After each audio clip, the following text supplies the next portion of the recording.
4歳の頃に母親の知り合いの方がピアノの先生になったのでっていう理由と、あと母親のピアノが弾ける人に憧れてたみたいな理由から、ピアノを始めたのが一番最初音楽に触れたきっかけですね。だから記憶にすごいあるのは、自分の誕生日の時に同級生のお母さんからカセットテープをもらって、それですごいカセットにはまってダビングできるカセットテープを買ってもらったのがすごい記憶にあって、もう本当ハマりすぎて落ちてる100円玉とかでお菓子とかじゃなくて電気屋さんに行って空のカセットを買ってダビングするみたいなことをよくやってて、そっちにはまりましたね。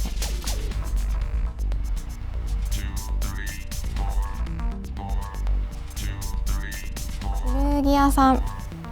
に行くのが好きでっていうのは、音楽やってる時ってずっと音楽に向かってる自分っていう感じなんですけど、外との調和っていうか他の情報が何もなくて、いろんなイメージする素材が欲しい時とか、あとビジュアル的な色とかそういうのに刺激を受けたりとか、あとはその時代に合ったヴィンテージのものとか、そういうのを見て質感とかそういう雰囲気とか感覚的なものを、にすごく影響を受けているなっていうふうには思っていて、あとは人好きなんですけど、音楽以外のところで関わっている人たちがすごく刺激的で、もう人としての動体視力の良さとか勘の良さとか判断力の良さとか、そういうのにすごく刺激を受けるので、ちょっとした悩みとかはそれですぐなくなっちゃうっていうか、音楽に自然と向き合えるようになりますね。作品を作るときは絶対コンセプトが最初にあって、そこから決めて作業に入るんですけど、もう割と目で見たもの、ビジュアル的な色とかもう好きな雑誌をバッて開いて、その中で今一番自分が気にしてる色とか言葉とか、あと文字の形とかフォントとか、そういうのを見て、で今自分が気にしてる言葉をじゃあ言語化したらどうなるとか、こういうストーリーにしたら伝わるだろうかとか、そういうのを決めて、でそれを元にショーケースまでするっていうのを決めてから、この作業というかパソコンの前に座って音を探す、集めたり作ったり素材を作って組み立ててコラージュしていくっていうのが基本的な流れですね。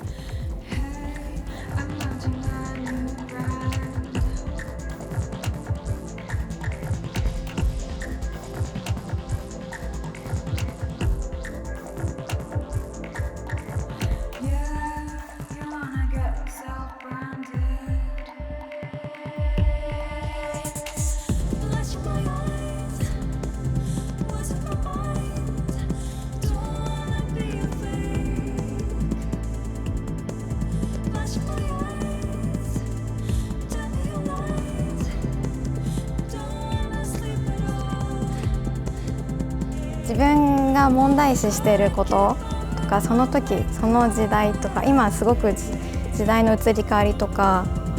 流行りとかもすごく早いから、その時に自分が受け取ったものでその時の作品ができてるとしたら、その私が問題視したことに答えをくれるとか、アイディアをたくさん持っている人たちに届けれるのは届けて、でその答えも知りたいし、もっとその学びたいし、もっといろんな刺激を受けたい、毎日違う日を過ごしたいと思います。びっくりなんですけど、すごい私すごいカラーリングとかめちゃめちゃするから、いつもパッサパサなんですけど、それが少しの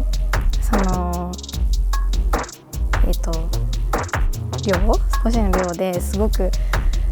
滑らかになったっていうか、泡立ちも良くてびっくりしたし、香りも好きだったし、なんか手にした時の重量感、ガラスでできてるパッケージ、その重量感がなんか結構大事にしたいなっていう思いにつながるっていうか、そういうのがあってすごく好きってハマりました気になりました。なんかいろいろこうやって見ちゃったりとか自分が無知であるがゆえにいろんなものを気づけたりしてるのかなってすごい深刻に考えて勉強しなきゃってなるよりは、私はどちらかというとなんか知らぬ間に環境にいいことをしてましたみたいなバランスで生きていきたいなって思っていて、なのですごい最近は作り手さんの思いが伝わるものが結構増えてるなって思うから、それをきちんと選ぶことへの責任がなんか環境を良くするとか、私たちだけじゃなくてもっと若い世代に感覚として伝えられたらいいなとは思いますね。環境難しい